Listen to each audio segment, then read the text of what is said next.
சரி, பூச்சி வந்தா என்ன செய்யறது? பூச்சியில ரெண்டு வகை இருக்குது.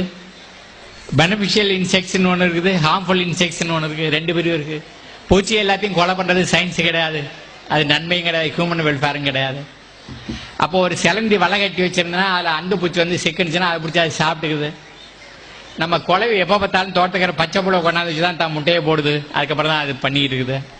தட்டாம்பூச்சி பறக்கிற இடத்துல அங்கே இருக்கிற பூச்சியை பிடிச்சி புழுவை பிடிச்சி சாப்பிட்டுக்கிட்டே இருக்குது. செடியை திங்கிறதுக்கு 10 பூச்சி இருக்குன்னா அந்த 10 பூச்சியை திங்கிறதுக்கு இன்னொரு 19 பூச்சிகள் இருக்குது. எல்லா பூச்சியும் திங்கிறதுக்கு பறவை இனங்கள் இருக்கு, 200 பறவை இனங்கள் இருக்குது. பூச்சியை நம்ம கொண்டு விட்டோம் அப்படின்னு சொன்னா பறவை இனங்களை சாப்பாடு இல்லாமல் பண்ணிட்டோம், நண்பர்கள் நம்ம தோட்டத்தையே வரல, மறுபடியும் அந்த உணவு சங்கிலி பாதிக்கப்பட்டு இருக்குது, உணவு சங்கிலி அறுந்து கிடக்குது. அப்ப ஏதாவது செய்யணும்னு நினைச்சீங்கன்னா என்ன செய்யணும்னா, நம்ம ஆடு மாடு திங்காத செடி கொடிகள் எங்க பார்த்தாலும் இருக்கு. இதைத்தான் பெற்றோர்களுக்கு குழந்தைகள் கொண்டு போக வேண்டிய இதாக்கும். எங்களுக்கு நஞ்சு விட்டாதீங்க, எங்களுக்கு நஞ்சு விட்டாமலே நம்ம சாப்பிட்றதுக்கு எல்லாம் வழி இருக்குன்னு ஐயா நம்மளவார் சொல்லிட்டு போயிட்டாரு அப்படின்னு. ஆடு மாடு மேய போற இடத்துல வெயிலில் இருக்கிற செடிகளை பார்த்துக்கங்க. இந்த செடிகள் எல்லாம் பூச்சிகளை கட்டுப்படுத்தும். ஏன்னா அங்க நீங்க ஸ்ப்ரே பண்ணல, அப்ப இந்த செடியெல்லாம் சாவாம இருக்குன்னா என்ன அர்த்தம்? பூச்சியால திங்க முடியலங்க. சரிதான். உதாரணத்துக்கு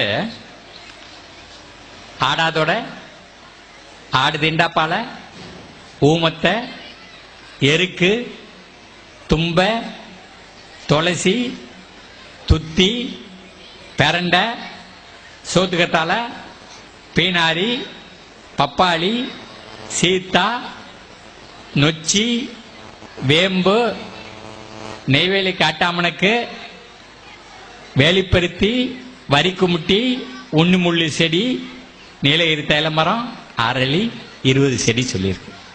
எதுக்கு 20 செடி சொல்றேன்னா, அந்த பயோடைவர்சிட்டின்னு சொல்றோம் பாருங்க, உயிரியல் பன்மயம், அது அழிஞ்சுக்கிட்டே இருக்குது, எங்க பார்த்தாலும் அழிஞ்சுக்கிட்டே இருக்குது. ஆனா எங்க ஊர்ல இந்த செடியெல்லாம் இல்லைன்னு யாரும் சொல்லக்கூடாது. அக்கா 20ல் 5-6 செடி எல்லா ஊர்லயும் இருக்கு. இந்த செடிகளை 3 வகையா பிரிச்சிடலாம்.